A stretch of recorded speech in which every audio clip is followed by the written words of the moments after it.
Hello friends, welcome to my channel. তোমরা সবাই কেমন আছো? আশা করি তোমরা সবাই খুব ভালো আছো, আমিও খুব ভালো আছি।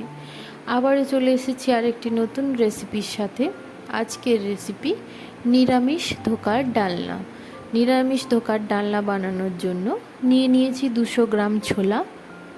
ছোলাটাকে খুব ভালো করে ধুয়ে 5 থেকে 6 ঘন্টার জন্য আমি ভিজিয়ে রেখেছিলাম। তারপরে জল ঝরিয়ে একটা পাত্রে রেখে দিয়েছি। আর নিয়েছি 1 টিস্পুন কালো জিরে আর 1 টিস্পুন মৌরি।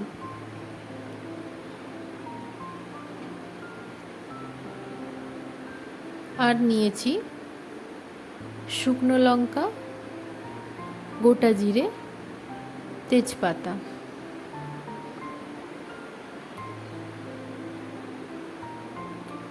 আর নিয়েছি হলুদ গুঁড়ো, লঙ্কা গুঁড়ো, ধনে গুঁড়ো, জিরে গুঁড়ো। সবগুলোই আমি 1 টিস্পুন মতো করে নিয়েছি।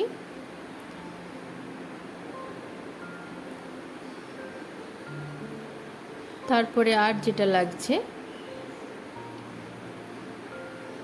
পোস্ত আর কাজু বাদাম। পোস্ত আমি এখানে নিয়েছি 2 চামচ, টেবিল চামচেরই 2 চামচ। আর কাজু বাদাম নিয়েছি 6 থেকে 7টা মতো।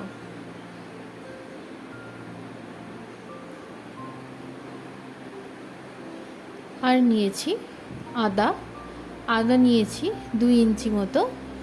আদাটাকে দিয়ে কুচি করে নিয়েছি। একটা মিডিয়াম সাইজের টমেটো নিয়েছি, টমেটোটাকেও আমি কেটে রেখেছি। আর নিয়েছি দই এখানে নিয়েছি 3 টেবিল স্পুন।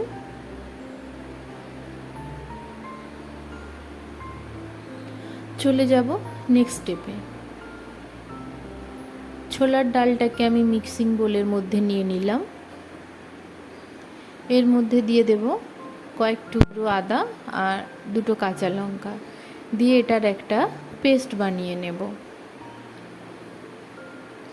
পেস্টটাকে বানিয়ে ফেলেছি।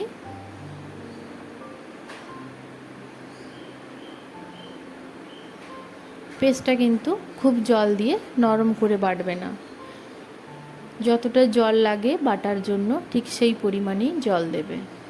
তারপরে চলে যাব আবার নেক্সট স্টেপে। কড়াই বসিয়ে দিয়েছি, দিয়ে দেব কিছুটা পরিমাণে তেল। তার মধ্যে দিয়ে দেব কালো জিরে আর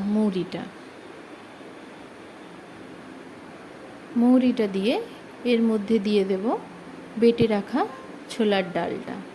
প্রথমেই বলি, এটা আমি আগে ধোকাটা বানিয়ে নেব ডালটা দিয়ে, পরবর্তীতে আমি রান্নাতে যাব। তারপরে এখানে দিয়ে দেব স্বাদ মতো লবণ, দিয়ে দেব অল্প একটু হলুদ, দিয়ে দেব অল্প একটু চিনি। সবগুলো জিনিস দিয়ে খুব ভালোভাবে মিশিয়ে নেব। আঁচটা কিন্তু অবশ্যই লোতে রাখবে। লোতে রেখে খুব ভালোভাবে নাড়তে থাকবে। নাড়তে নাড়তে যখন দেখবে যে কড়া থেকে অটোমেটিক্যালি উঠে আসছে, তখন বুঝবে কিন্তু এটা ধোকা বানানোর জন্য একদম পারফেক্টভাবে রেডি হয়েছে। খুব ভালোভাবে নেড়ে চেড়ে নেবে। অবশ্যই কিন্তু আঁচটা লোতে রাখবে।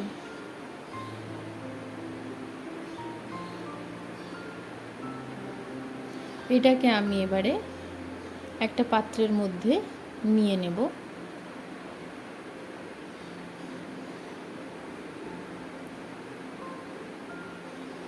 তার জন্য নিয়ে নেব একটা প্লেন থালা। কোনো ডিজাইন থালা নেব না, একটা প্লেন স্টিলের থালাই নিয়েছি। এর মধ্যে তেল দিয়ে থালাটার চারপাশে খুব ভালোভাবে মাখিয়ে নেব। তারপরে এর মধ্যে ডালটাকে আমি দিয়ে দেব। ডালটা দেওয়ার পরে হাত দিয়ে খুব ভালোভাবে চেপে চেপে এটাকে সেট করে নেব। অবশ্যই গরম থাকা অবস্থায় এটা করতে হবে, না হলে কিন্তু সেট হয়ে বসবে না। আর ঠান্ডা হয়ে গেলে এটা ছেড়ে ছেড়ে আসবে, ধোকাটা ভালোভাবে বানানো যাবে না। তো গরম থাকা অবস্থায় হাত দিয়ে চেপে চেপে ভালো করে সেট করে নেবে। যদি সেট করতে অসুবিধা হয় সেক্ষেত্রে হাতে অল্প একটু তেল নিয়ে এরম চেপে চেপে সেট করে নেবে।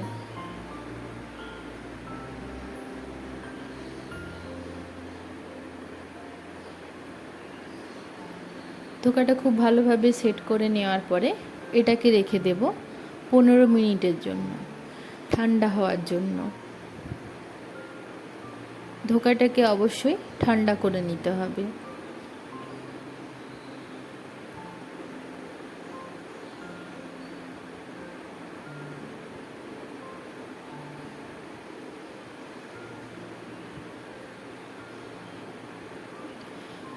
আবারও চলে এসেছি 10 থেকে 15 মিনিট পরে। ধোকাটাকে এবার আমি কেটে নেব। ছুরিতে একটু তেল দিয়ে ধোকাটাকে কেটে নেব। তোমরা তোমাদের পছন্দ মতো এটাই শেপ দিতে পারো। আমি লম্বা লম্বাভাবেই কেটে নিলাম, দিয়ে আড়াআড়িভাবে কেটে নেব একটু। তোমরা তোমাদের পছন্দ মতো শেপ দিও ধোকাটায়।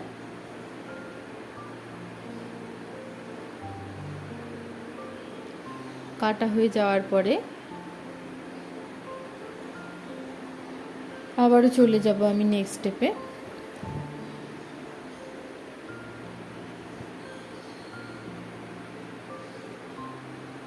কড়াই বসিয়ে দেব।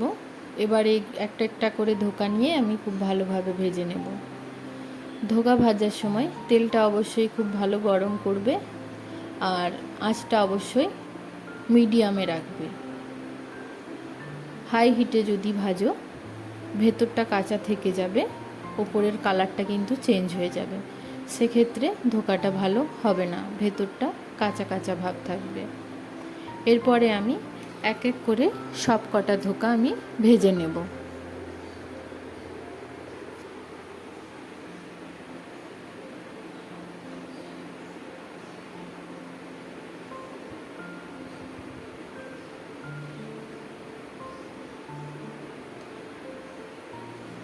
হালকা লাল লাল হয়ে আসবে, এই অবস্থায় আমি ধোকাগুলোকে তুলে নেব।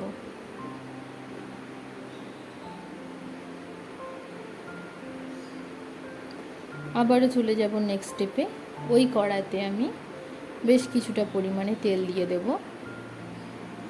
দেব গোটা জিরে, শুকনো লঙ্কা, তেজপাতা।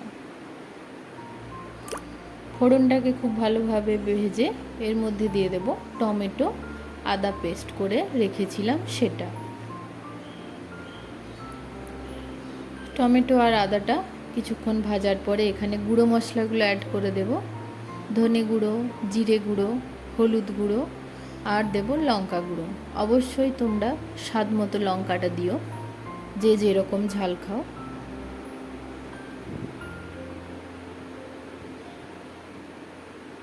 খুব ভালোভাবে নেড়ে চেড়ে মশলাটাকে ভেজে নেব। তারপরে এর মধ্যে দিয়ে দেব পেস্ট করে রাখা কাজু আর পোস্ত বাটাটা আর ফাটিয়ে রাখা দইটা। সব মিশ্রণগুলিকে ভালোভাবে মিক্স করে একটু কষিয়ে নেব।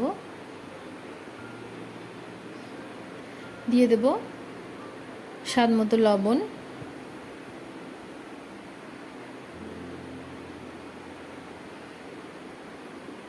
মশলাটা কিন্তু তলায় ধরে যাওয়ার সম্ভাবনা থাকে, সেক্ষেত্রে মাঝে মাঝেই একটু নাড়িয়ে দেব।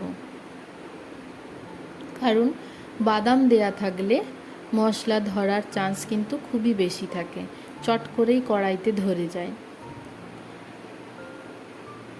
তাই মাঝে মাঝেই নাড়িয়ে চাড়িয়ে মশলাটাকে কষিয়ে নেব। দেখতেই পাচ্ছ তাতেই একটু একটু করে তলায় ধরে গেছে। বাদাম দেওয়া থাকলেই কিন্তু মশলাটা চট করে কড়াই ধরে যায়। এরপরে দিয়ে দেব পরিমাণ মতো জল।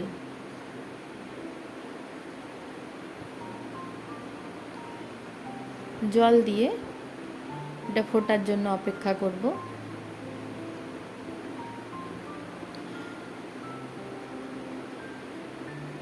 জলটা কিন্তু বেশ কিছুক্ষণ সময় ধরেই ফোটাবে। তারপরে দিয়ে দেব গরম মশলা। একটা কথা বলি, ধোকা দিয়ে বেশিক্ষণ ফোটাবো না, সেই জন্য জলটার মশলাটা খুব ভালোভাবে কষিয়ে ফুটিয়ে নেব। গরম মশলাটা আগে দেওয়ার কারণ, ধোকাগুলো দেওয়ার পরে আমি এতে গরম মশলা আর অ্যাড করব না। ধোকাগুলো দিয়ে দিলাম। ধোকাগুলো দিয়ে আমি 1 মিনিট মতো ফোটাবো, বেশি ফোটাবো না।